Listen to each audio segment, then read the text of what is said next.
The CPU in this machine is an AMD Athlon 200GE. This 2-core, 4-thread chip is very much on the low end when it comes to processors that can even fit into this AM4 motherboard. It wasn't really apparent when testing old graphics cards at 720p or lower. However, recently while testing overclocks for the GTX 1050 at 1080p, the overclocking improvements seemed a little bit low in some of the titles being tested. Looking at the results for the Shadow of the Tomb Raider test that was run shows the problem. The test is showing that it was GPU bound only 60% of the time. The low-end Athlon 200GE CPU was holding back the test and producing less accurate results. So, two things we need to do with this machine. One, we're going to switch out the generic 300 watt power supply with a 600 watt bronze Cooler Master. And two, we're going to switch out the Athlon CPU with a Ryzen 5 1600 CPU. This 6-core, 12-thread processor should be a major step up for this machine and allow us to more accurately test a greater range of graphics cards. Once we flip these parts out, let's run some of the same benchmarks we originally did with the GTX 1050 and see what's changed.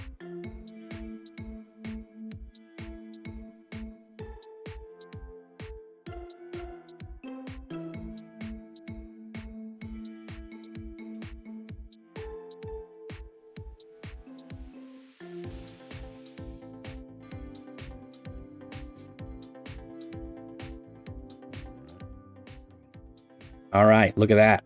Looks beautiful. Now let's see what kind of difference the CPU upgrade made. I'm going to run through 5 benchmarks quickly to see how performance may have been improved. All these benchmarking programs are free. I'll include links to them in the description. First up, since this is a CPU upgrade, we've got Cinebench. Original scores with the Athlon came in at 784 single core and 2096 multi-core. The Ryzen scores came in at 949 single core and 6403 multi-core. These are improvements of 21% and 205.5%. So needless to say, it's a major upgrade. Next on the list, to test more of the change to the overall system, we've got PCMark10 Demo. Original Athlon score came in at 3420, while the Ryzen upgrade score came in at 4450. That's an increase of 30.1%. A beautiful increase to system-wide performance in general. Third up is 3DMark Demo. Original Athlon score for Time Spy came in at 1886, while the Ryzen upgrade achieved a score of 2098. That's an increase of 11.2%, so not bad at all. The number 4 test is Final Fantasy XIV Endwalker benchmark tool. Running at 1080p on the standard preset, the original Athlon benchmark achieved a score of 10496 or high rating.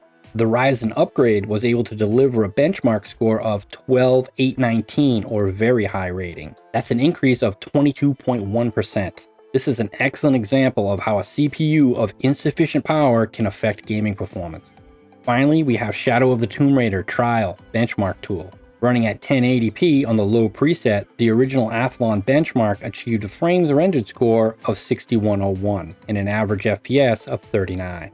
After the Ryzen 5 upgrade, frames rendered increased to 6973 with an average FPS of 45. That's a frame rendered increase of 14.3%. Not only is that increase impressive, but looking at the benchmark footage for Shadow of the Tomb Raider revealed even more.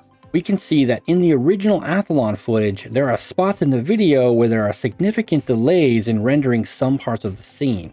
With the Ryzen footage, those same portions of the video have no delays and everything renders smoothly. So overall, this CPU upgrade has proven to have been a much needed change to this test system. All in all, I'm very pleased with it. Now if you have any questions, please feel free to leave a comment, and thanks so much for watching.